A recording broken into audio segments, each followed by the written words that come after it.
All right, welcome back. Today I'm going to continue on reading 3.1, Part 2. So I'm on page 90 of your textbooks. All right, phases of mitosis. Like interphase, mitosis is a continuous process that scientists divide into different phases, as shown in Figure 7. Prophase is the first phase of mitosis. So it goes prophase, metaphase, anaphase, then telophase. So let's read about prophase. During the first phase of mitosis, called prophase, the copied chromatin coils together tightly. Now remember, chromatin is what we call DNA during interphase.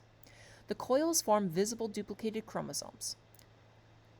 And we talked about duplicated chromosomes yesterday.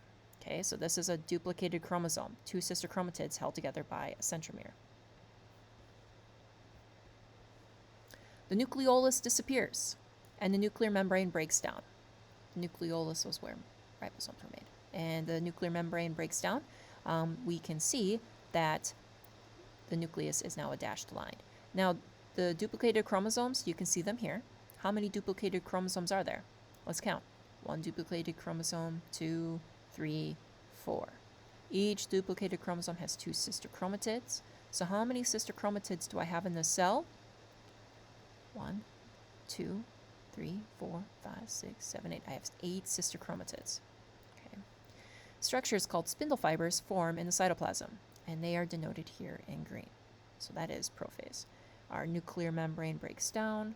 Our chromosomes are coiled tightly, and you can see them as chromosomes, like X shape, and then we have our spindle fibers that form. Moving on to metaphase. During metaphase, the spindle fibers pull and push the duplicated chromosomes to the middle of the cell. Metaphase, middle. Notice in Figure 7 the chromosomes line up along the middle of the cell. This arrangement ensures that each new cell will receive 1 copy of each chromosome. Metaphase is the shortest phase in mitosis, but it must be completed successfully for the new cells to be identical. All right, so we have prophase, metaphase. Third stage of mitosis is called anaphase. In anaphase, the third stage of mitosis, the 2 sister chromatids in each chromosome separate from each other. The spindle fibers pull them in opposite directions. Once separated, the chromatids are now 2 identical single-stranded chromosomes. So here, they're nice little X's right down the middle, and now we're pulling them away. So we're pulling the sister chromatids apart, and now each one of these is a chromosome. This is a chromosome, this is a chromosome. As they move to the opposite sides of the cell begins to get longer. Anaphase is complete when the 2 identical sets of chromosomes are at opposite ends of a cell. And then the third stage of mitosis is telophase. During telophase, the spindle fibers begin to disappear. Also, the chromosomes begin to uncoil. A nuclear membrane forms around each set of chromosomes at either end of the cell. This forms 2 identical nuclei. Telophase is the final stage of mitosis. It is often described as the reverse of prophase because many of the processes that occur during prophase are reversed during telophase. So I like to think of telophase as telophase starts with the letter T, and you end up with 2 new nuclei. 2 starts with the letter T. Now let's compare and contrast prophase to telophase. So they say they are the reverse of each other. Let's see why. So in prophase, our DNA condenses into these X-like shaped chromosomes, where over here in telophase, they begin to unwind and become more spaghetti-like. All right, over here we have the nuclear membrane that breaks down. Over here, the nuclear membrane forms. In prophase, we have our spindle fibers that form. In telophase, our spindle fibers break down. So yeah, they are reverse processes of each other. Divide in the cell's components. Following the last phase of mitosis, a cell's cytoplasm divides in a process called cytokinesis. The specific steps of cytokinesis differ depending on the type of cell that is divided. In animal cells, the cell membrane contracts or squeezes together around the middle of the cell. Fibers around the center of the cell pull together. This forms a crease called a furrow in the middle of the cell. The furrow gets deeper and deeper until the cell membrane comes together and divides the cell. An animal cell undergoing cytokinesis is shown in Figure 8. So let's take a look at Figure 8. Here we have two cells just about ready to split, okay? Like split the cytoplasm. This is the furrow. So imagine, if you will, a belt right in the middle of this cell, and you're tightening that belt, and eventually it's going to pinch that cell into 2 new cells. Cytokinesis in plants happens in a different way.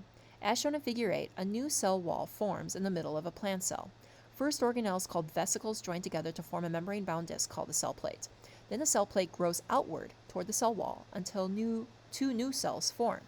So this is a plant cell. It's boxy, okay, and it has a cell wall. Cell wall is very rigid. It can't pinch like animal cells can. So what the plant cell has to do is actually build a new cell wall between the two new nuclei of telophase. So they form vesicles. These vesicles fuse together. It's called a cell plate, and then that cell plate will grow until it reaches the cell wall, and then it will fuse with the cell wall, and now you end up with a new cell wall. All right, results of cell division. Recall that the cell